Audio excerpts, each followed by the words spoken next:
Welcome to the question and answer video that I do on Sundays. You can ask gardening questions down in the comment section below the video, and that's where we pick from each week. I think stuff's written down something like 21, and we're at the end of one of these blue books. I use these blue books to write the questions down. It's always got to the end of another one. I have a big stack of these over the course of the years I've been doing these question and answer videos, and another one to add to the stack. Okay, so there's a lot of great upcoming content. I don't know how much you will have seen it.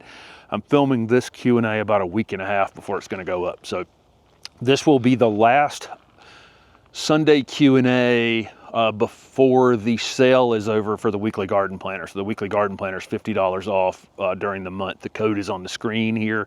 But again, I think this will be like October 29th or 26th or something when this one's going up. So it won't be another Q&A before the $50 runs out on that. I don't know the order of the content. We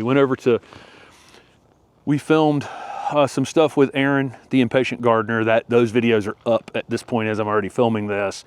Then we'd also filmed at the Holden and Cleveland Botanic Garden. Cleveland Botanic Garden, video's not up yet, but it will be up before you see this one. We filmed at the Bennett Botanic Garden, which was in East Oregon. It's a wedding venue, really beautiful garden.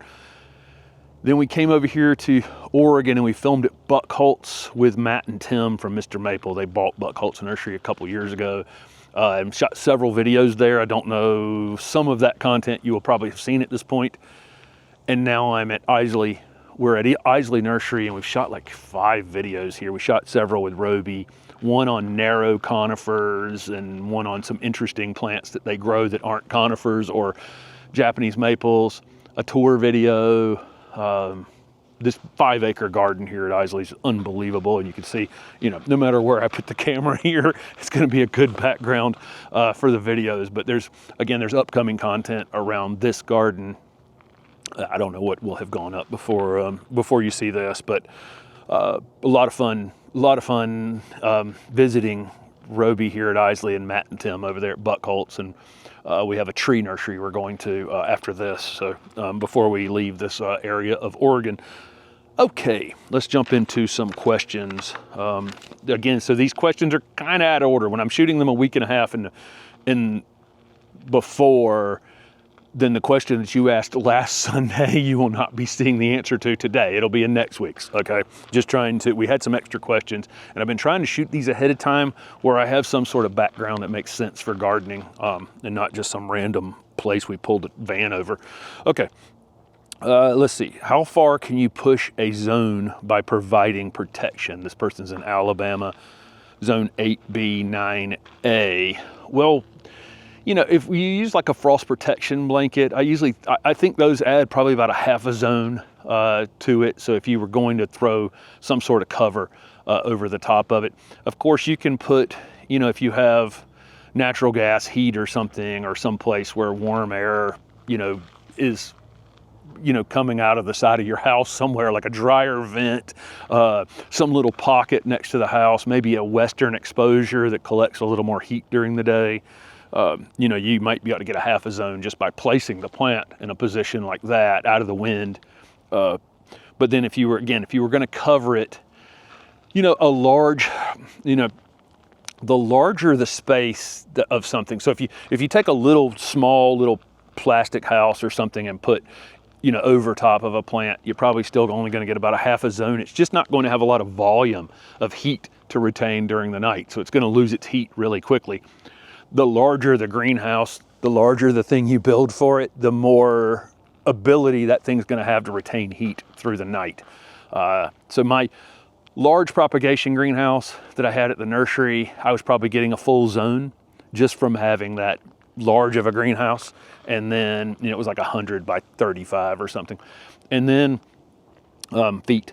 And then we would throw an extra frost protection blanket over the rooted cuttings in there. I wanted them to go to sleep. I didn't want to heat the greenhouse during the winter. These were woody plants, like these conifers, that need sleep during the winter time. So they need to be asleep, but I can't have them frozen solid for a long period of time. So things need to go to sleep. Don't overprotect things, because they do need the sleep in order to, to naturally go to sleep and wake back up in the spring.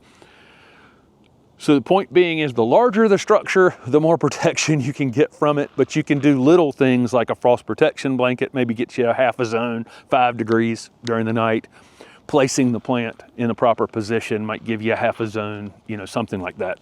And then from there, you just figure out how risk averse you are. So if you're in zone 8B or 9A and you're trying to grow 9B things, you know, by the time you get to 9B or 10A things, those are things that really don't get exposed to many freezes at all.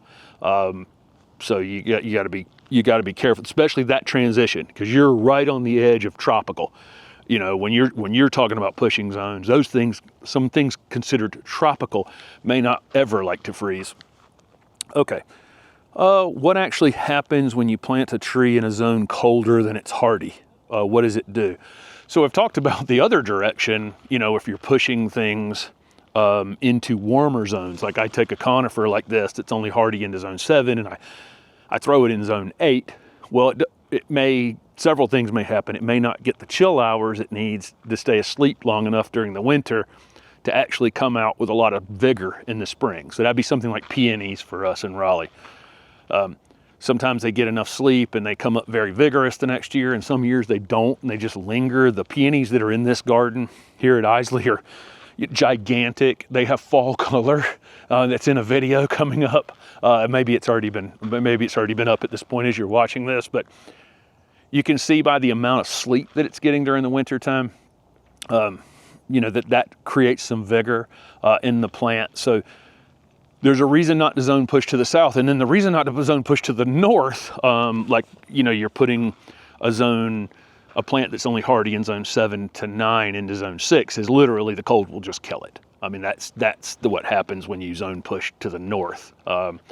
Without protection, without thinking about covering it, without thinking about having it in a protected space, without bringing it inside, without putting it in a greenhouse, without doing some sort of protection, the cold just kills it. I mean, it doesn't really play around. This other thing can be subtle. The moving something south can be subtle. It doesn't grow as fast. It lacks vigor. It gets smaller every year. It doesn't bloom as well. It gets burned during the summertime. It doesn't get fall color because it's overly hot. All kinds of things that can happen when you go the other way. When you go to the cold, it just freezes it. And the plant's just never been exposed to that. It had no reason to build defense. Came from some place on the planet where it had no reason to form a defense against being at 10 degrees because it's just never experienced it, or 0 degrees Fahrenheit or whatever. Okay, and then around that same, and then it may have been from the same person. I don't know. It was this person's in zone 8A in Atlanta. They have a Mexican dogwood, which is one of my absolute favorite plants. It's a variety. It's kind of a subspecies of Cornus florida, so our native dogwood to the southeast, but it has this really complex, it has this flower that doesn't completely unfold, and it, hard to describe. If you follow me on Instagram, I usually every spring put up a photo of a Mexican dogwood flower that's at the Ralston Arboretum. They're hesitant to plant it in the ground because they lost 3 Cornus florida recently to some sort of disease-related issue. Are they more disease resistant? No, I don't think so. I think it's still Cornus florida. It's like Cornus florida variety. I can't remember what it is right now as I'm doing this right now, but it just consider it a subspecies of the same thing. So I don't think it's going to, if you have a disease issue in that soil already, this may not be the plant to put into that space. But I absolutely love that plant. Let's see, number 4. Will Platinum Beauty Lamandra survive in the ground or in a container in zone 7B or 8A? That's kind of where we are in Raleigh. We were in 7B in the old map and got moved to 8A in the new map. And again, I've had some conversation around that. We were kind of on the edge of 8A already, but we got fully moved into it. Like zone 8 got moved all the way back like an hour and a half west of us by driving. So Lamandra, Platinum Beauty Lamandra, it's a South African species of grass. And what really happens with some of the South African natives and some of the Mediterranean plants, some things that have are from either places where they have super sharp drainage in the soil, so they never stay wet at all, or they just are like desert climates, like southwestern plants and things like that, southwestern United States plants. They will, the winter wet will be your biggest issue. It's more than the cold. The cold is an issue, obviously. The cold can be an issue, but things like agapanthus would be another example of something that just doesn't. They kind of go to sleep ugly for us. When they go dormant, they just grow, and we have some ever blooming agapanthus in the garden at the house that they just keep blooming and keep growing until they get a freeze, which just slams them to the ground. And then they have this like gooey foliage down at the bottom, and then it gets wet during the winter, and that wet can kill them.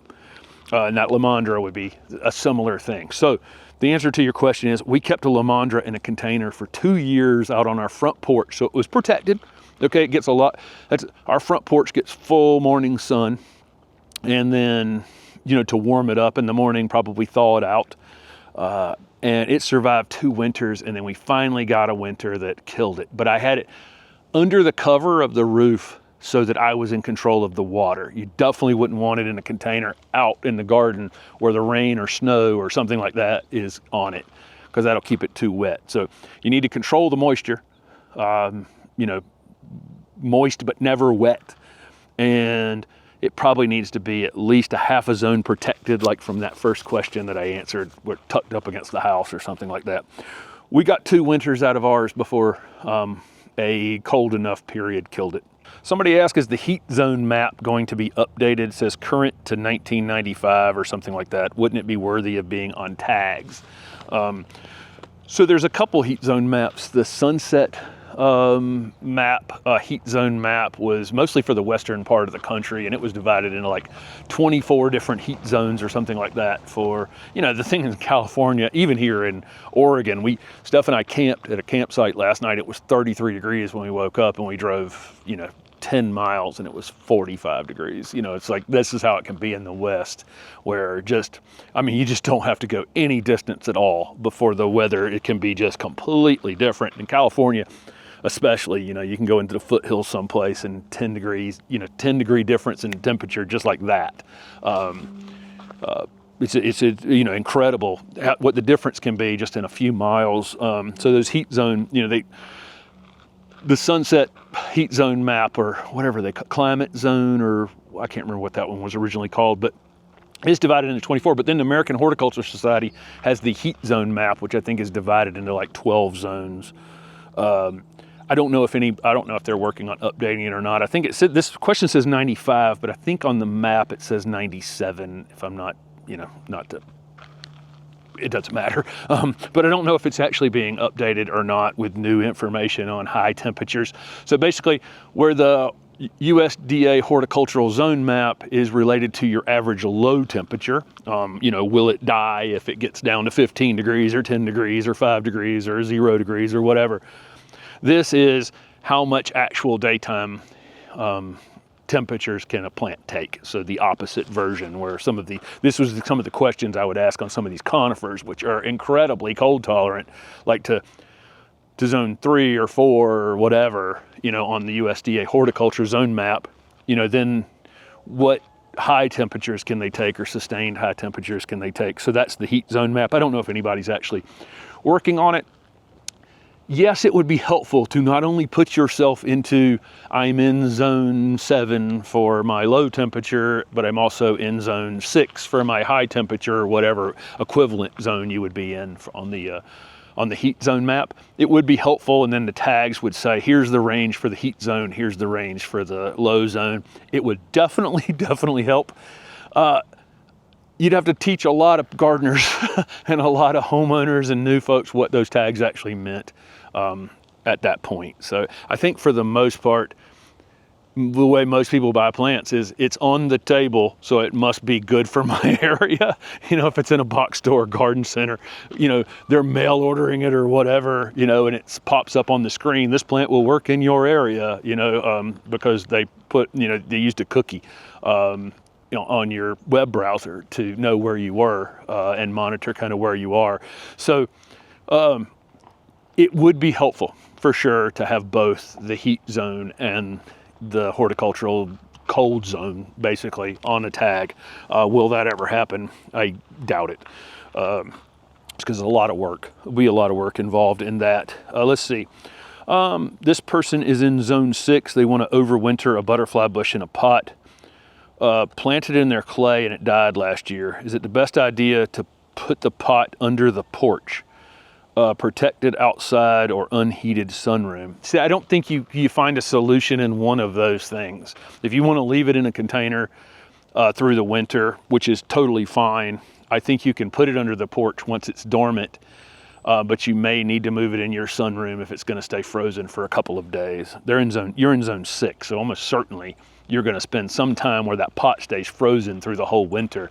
I don't think that's a good idea. So on days it's warm, you can have it outside, protected in some sort of way, or I mean, just you can have it outside. I mean, and then when you get that run sometime in January, probably you're going to get this run where you're going to look at the 7-day forecast and it's hardly going to come above freezing that entire time. That might be the time to bring it into the sunroom, as long as it's not a heated sunroom, like a, it says unheated sunroom. Yeah, so that might be the time to make sure it just doesn't stay frozen solid for 7 straight days at some point. But butterfly bushes are, they're zone 5 hardy. They're in your zone 6 pot, probably fine. It just, again, I don't want it to stay frozen for some period. That's all that time. If that pot stayed frozen all that time, how would it get water? Into, you're going to have wind blowing across the top of it potentially and drying the wood that's out above the pot, and then no ability to access water because it's frozen in that container. So that'll be my strategy: outside when it's warm, inside when it's going to stay frozen for some period of time. How do I mulch beds while not blocking native bees from burrowing underground to hibernate? Is there a certain depth of mulch? I do like to mulch super thin. My version of mulching is super thin and often, so that I keep the beds looking good. I keep a block for the, and blocking the light from, mainly it's for looks, but also I'm blocking the sun for seeds, from seed germination, because you get 2 rounds. You get more than this, rounds of seeds germinating during the year, weed seeds, but you get this main weed seed germination, and for us in Raleigh in zone 8A, around March 15th to April 15th. And so if I've got my mulch fresh during that time, I can prevent a lot of weeds. And then flip the calendar over to the fall. If I've got a fresh, thin mulching in the early fall, I can prevent some of those winter weeds like henbit or chickweed or some of those things from germinating during that period of time. So I like to have a thin mulch regardless, but it's a great question because having a super thick layer of mulch, and I can give you all the benefits, and I have in the past about mulch, about holding in moisture and building soil and preventing weeds and being decorative and blah, blah, blah. But it does inhibit some of our native perennials from coming back as well. It prevents some of these activities like the bees getting in the ground. So mulching thin and often is the best to do. But I understand that some people want to do mulching as an activity that you might just despise, and you only want to do it once a year, and so you're doing this crazy mulching all at once.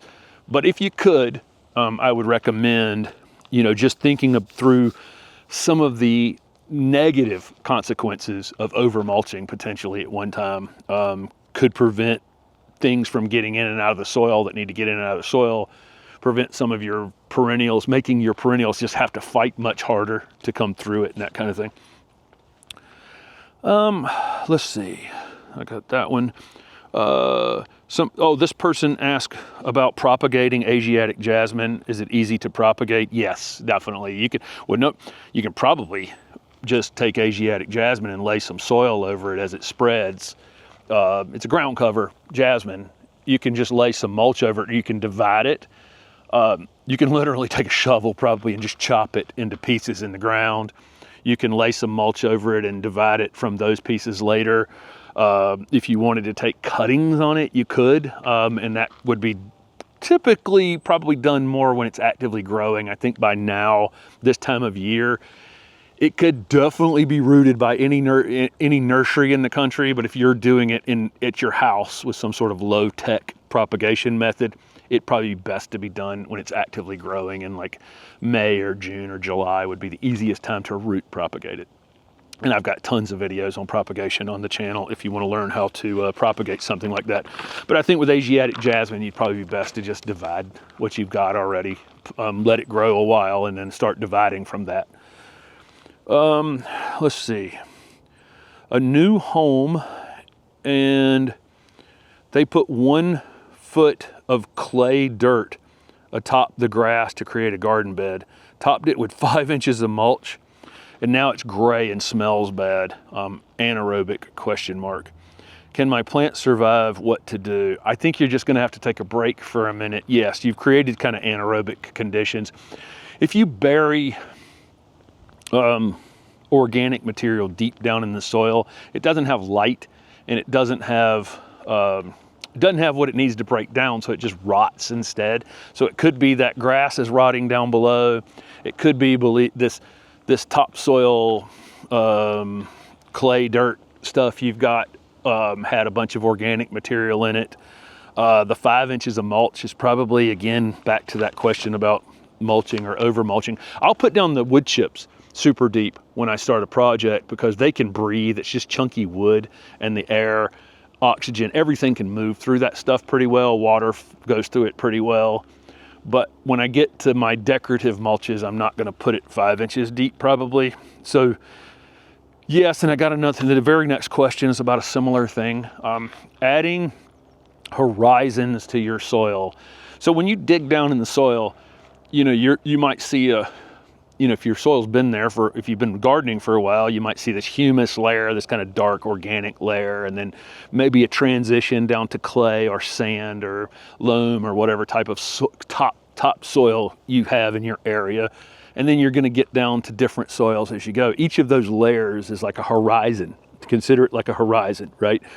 If we go and dump these additional horizons on top of that, we never know how that's going to react. We don't know how water is now going to fall through that column and react. And so you definitely want to be careful adding these kinds of things. It might be more of an area where you want to experiment with these things before you go all in on raising something up. I think time is going to have to be your friend here. You need that mulch to break down some. You need that grass that was underneath to die completely. And maybe here in time, this will work itself out. But yes, it currently is anaerobic, which is just you'll get this funky smell when I pull up weed fabric.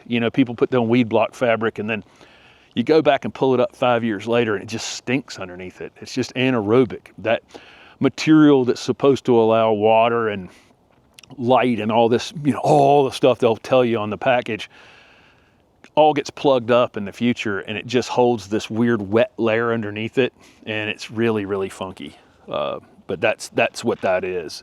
Instead of beneficial bacteria, beneficial fungi, you have the opposite of that. You have bad bacteria and bad fungi, working on it. Hopefully time will correct that. In the meantime, I probably wouldn't be planting things into that space until until it has corrected itself some. Or hire someone locally, and that's about what I'm going to say on this next one too. You might want to think about hiring somebody locally that understands drainage and may be able to help somewhat with that. This person's in Charleston, South Carolina, and they have a newly bought house. They want a larger garden area. Their soil is a brown sandy mess, that's what you'll get. You get these high organic material sandy soils in coastal areas of North Carolina, South Carolina, Georgia, and Florida. It's kind of a dark color, but it's super sandy, and it's just that organic material that's built up in it over the years has darkened the color of it.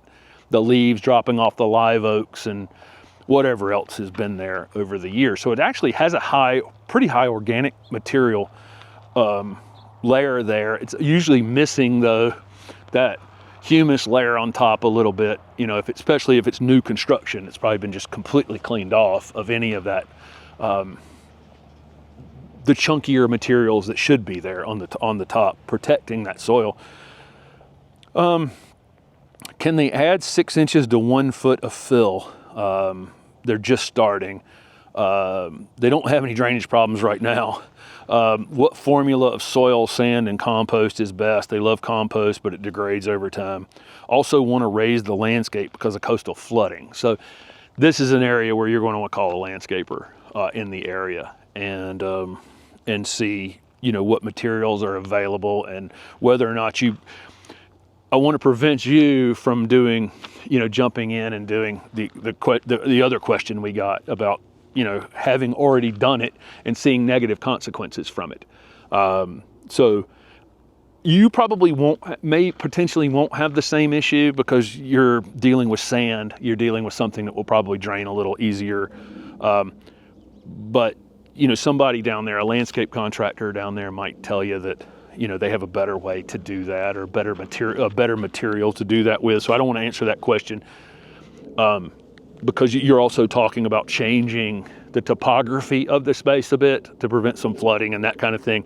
I don't know how that's going to affect the drainage back towards your house or anything like that. Without having seen it, I would call somebody for this and prevent yourself from potentially ending up with some sort of anaerobic issue as well. Okay, number 11, so they're not going to put compost on top of wood chips, but what about a layer under the wood? Yes, yeah, definitely. If you want to pull back wood chips and put compost under it, you can. But kind of the purpose of putting the wood chips down is they're going to break down into humus or compost anyway. So, you know, I don't know that there's that big of a benefit to going through all that work to pull those wood chips back. But I had talked about not putting the compost on top of the wood chips because, again, if I put this big thick layer of organic material on top of this wood chips, now how are those wood chips going to breathe? And you're going to end up with similar anaerobic condition, potentially, not always, but potentially. So you want to put the smaller stuff under the chunky stuff is the purpose of this. But it seems like such a lot of work to do that. But yes, you absolutely could. And that's the way I built the back garden at the house in Raleigh, was we put down a layer of compost and then I put the wood chips on top of that. And that was the quickest my wood chips have ever broken down. That was the best setup, but it was also an expensive setup, right? Because I had to buy the compost. The wood chips were free. The front garden, I just put the wood chips down, didn't put the compost down. So, and they broke down a little slower. So, you know, I'll leave that up to you. Why do you not like Leylands? Well, I mean, I had my Leyland cypress just in general. I mean, they're beautiful trees. They're beautiful giant conifers. There is, maybe it's already been up in the Isley videos. There is a dwarf Leyland here. It's actually not far from me on the other side of the parking lot. So the big issues with Leyland cypress is they've had disease issues. We overplanted them. And so what happens when we all look for a solution to a screening issue or a solution in our garden? Sometimes we could then all do the same thing because it's a beautiful plant. It's fast growing. It's good screen. You know, it's great for screening initially. And so everybody goes all in. So we saw red tip Photinia just completely die out in the city of Raleigh, and virtually every garden in the northern part of Raleigh had red tip Photinias planted around them, and they just all died out at once. We've seen that with other plants as well. We've seen that with some roses where we've seen recent disease issues related to roses because every garden all of a sudden ended up with roses in them. And we've seen it with other plants, just where they get overplanted to the point of if a disease starts, now it can just kind of pass easily through. If an insect is spreading it or whatever is spreading it. So that's one thing we saw. But then the other issue is that the size they get tends to be so big that they end up exposed to hurricanes, windstorms. They can blow over at some point as well. We tend to plant them so close together to get them to grow, you know, because we want them to fill in as quick as possible, but then that has some negative consequences at some point, right? Once the tree's 50 feet tall, now they're 3 feet apart or 5 feet apart or something. It no longer makes sense, and that can help in the blowing them over kind of things, and then the expense of removing them later. And there probably can be somebody that will tell us down below that they've spent $10,000 removing a row of leylands that, you know, got blown over in a storm or something like that. So it's not so much that I don't like leylands. It's just I feel like sometimes, you know, maybe there are people who are in houses and behind them is a 3-story house that needs to be blocked. So that's the perfect Cryptomeria japonica, leyland cypress, green giant arborvitae, you know, just the super large growing conifers that make total sense to block a 3-story house in the background. But for the most part, people are trying to block something that's 10 or 12 feet high, and they're introducing something that gets 60 feet tall into that gets also wide and eats up a lot of the ground space too. So a lot of times it's just proportional to the space as well. Getting something that will grow quick enough to satisfy the need of screening, but then without eating the entire space. So there's a lot of words around leyland cypress. But again, it's not that I don't like leyland cypress. They're just issues with them where most people probably just don't need something that grows that fast or that tall. And for the most part, green giants have just kind of taken over that slot. Again, I worry that green giants will be overplanted to the point of having some sort of issue in the future. Who knows? The Garden Society gave them a bunch of 12-inch crepe myrtle sticks several years ago in Zone 6. Now they're 5 feet tall shrub mass, but never blooms. Likely ever, question mark. They don't know the variety. So again, it may be just it could be an inferior variety that's just not particularly good. But you know, you're probably basically, so crepe myrtles bloom on new growth. And so, you know, if you're in Zone 6, we saw crepe myrtles at the Holden garden in Cleveland and at the Cleveland Botanic Garden. We've seen them way north, and a lot of them were just blooming in September. So because it blooms on new growth, it has to wake up, put on new growth, set flower buds, and then open those flower buds. So depending on what kind of winter it goes through, if it gets slammed to the ground, that's a long time for it to have to flush back out, set flower buds, and flower. So it may be that too. Just the length of your season just isn't quite long enough to get the flowers on them. They definitely need full sun. More sun, the better. And so I can't exactly explain. If the thing's putting on new growth, it should set flower buds and flower. I don't know if your season is too compressed or they're getting so damaged during the winter time that they're having to basically rebuild themselves to get to the point again. And then about the time they're probably going to do it, they get slammed again. And so that could be it as well. You may want to try to buy, you know, pink velour. We saw at the Holden Botanic Garden looking great up against the building in a full sun position up against a building. So like a west wall where it get a lot of afternoon direct sun, or a south wall. Okay. This person has a Nellie Stevens holly that's too wide and too tall in Oklahoma 7B. The best time to prune it.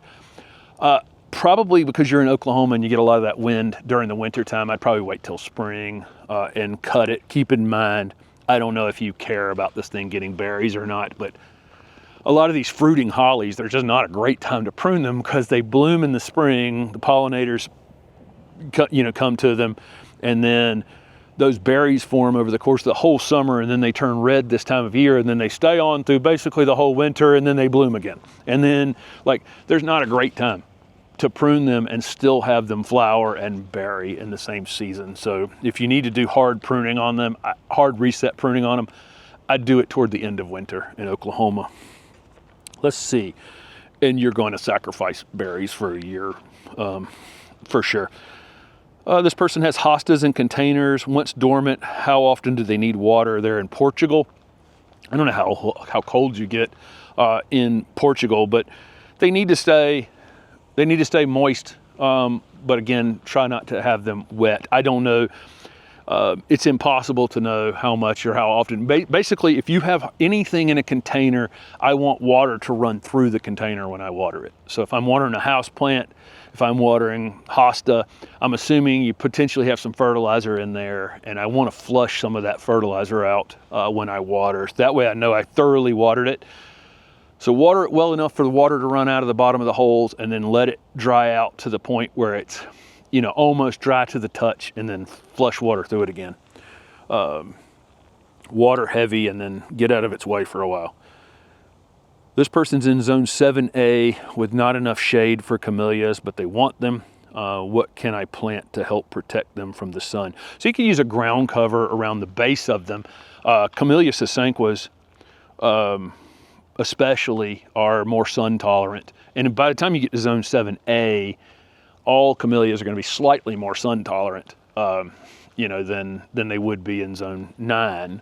But I would probably avoid, if you're going to put them in the full sun, I'd avoid Camellia japonicas, probably that have the larger leaves, and do Camellia sasanquas, which tend to be more sun tolerant. And then you can plant them, you know, with a ground cover underneath them or something like that will help. You know, it's the roots a lot of times that are the problem part, you know, of the plant. But we have Camellia sasanquas. We have 3 in the front garden that are in, I don't know, almost all day sun, and they're totally fine out there, especially in zone 7A. This person wants a large growing sasanqua camellia for a privacy hedge near a busy road. If you can find, what's the Alabama Beauty? I was about to pull my phone out and look it up. Alabama Beauty is one of the faster growing sasanquas. Your issue with screening plant with any upright sasanqua, so any non-dwarf sasanqua, will get big enough to screen this road. A lot of them will grow, but camellias are notorious for growing very, very slow, especially at the beginning, you know, for the first few years they're in the ground. Then they can take off a little bit faster in the future, but I would look for Alabama Beauty if you can find it. It's one of the faster growing upright ones. I tend to see it just really quite a bit taller in nurseries overall, but any upright sasanqua will do this job. It's just going to take years or a big pocketbook to get ones that are big enough to do it sooner than later. Creating garden beds next to foundations, any water precautions? No, I mean, I would say that if you're watering enough that you could potentially be doing damage around your foundation, you're probably overwatering, okay? So typically the areas up toward our foundations dry out a little slower overall because they're under eaves and, you know, other things. So I think most everybody in America, that's the main place they have planted, is right around their foundations, which I kind of find, from a design thing, it's kind of funny because I want to enjoy my own garden. So I want to look out a window and see the garden out there. But most of the landscape design that we do is for people driving by. And so that's always a funny part of our landscaping, is that the foundation always gets planted first, which I can't see from my windows. They're down below the windows. But with that said, it's not something I ever worried about. And if you were, you'd probably be overwatering to have any potential issue with having water up against your foundation. You need to let things dry out between waterings and rains. And if they're not drying out between waterings and rains, then you may need to have some grading work done to get water away from your foundation anyway. And that has nothing to do with your landscaping or your foundation planting, has to do with the grading of your yard, which I've done a lot of over the years. A lot of these subdivisions that get built with houses very, very close together. A lot of roof, a lot of sidewalk, a lot of driveway, and water's just coming every direction into the gardens. And there are areas that stay too wet because of that. You know, trying to force too many houses into too small of a space. Big houses too, with just giant roof lines and that kind of thing. So I've done a lot of this over the years where people's foundation areas have stayed too wet. But again, it didn't really have anything to do with planting around it. It was just poorly graded. When to pot a willow cutting. So if you did rooted cuttings this year, you know, if you look at my old propagation videos, you know, I was doing most of my propagation June, July, into August, probably the 90% of my propagation for the year. I didn't pot those things that first winter. I overwintered them in my greenhouse, not hot greenhouse, but a greenhouse that was warm enough to keep them from freezing solid, but keeping them cold enough to go to sleep, like we were talking about earlier in this video. because I wanted, it was just a risk of putting it out in the field when it was cold, number one. And also, if I had them in a 50 cell tray, the tray is only 12 inches wide and 12 inches wide, 18 inches long or whatever. That's what I'm protecting 50 plants. If I go pot them into pots, now I'm protecting this much larger space with those same 50 plants. And so it was just cost too of protecting something that I had planted. Now with all that said, whatever willow you have, you can pot it whenever you want to pot it. Most willows are super, super cold hardy, so you're probably just not going to have any issue protecting one willow that you rooted or whatever for the winter time. So whenever on that. But for the vast majority of the things I rooted, I overwintered them in the house the first winter, and then we potted them in April, May, after our frost-free date or average last frost date. Okay, this person has 3 weeping redbuds and 2 weeping silver firs that are at the top of their bamboo stakes. So they need stronger, taller option. Do you have preferred materials? There's Lowe's, at least in our area, has a stake that's about that big around. It's about a 2-inch caliper, a wooden stake, and it has a point on the end of it.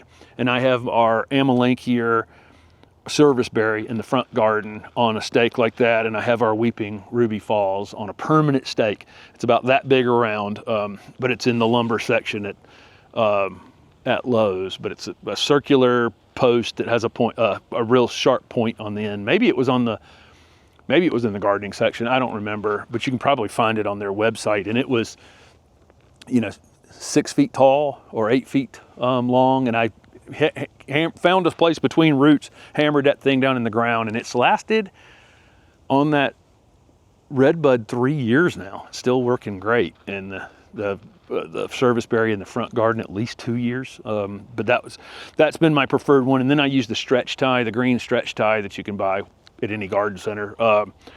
And I switch the stretch tie out at least once a year to not damage the tree. But you just need it's a very heavy round post, which you could probably also just buy a round post and then cut your own point on the end of it if you wanted to, if you can't find that one that I'm talking about. Let's see. Last question for this week. Again, you can ask gardening questions down below this video in the comments section. That's where I pick from each week.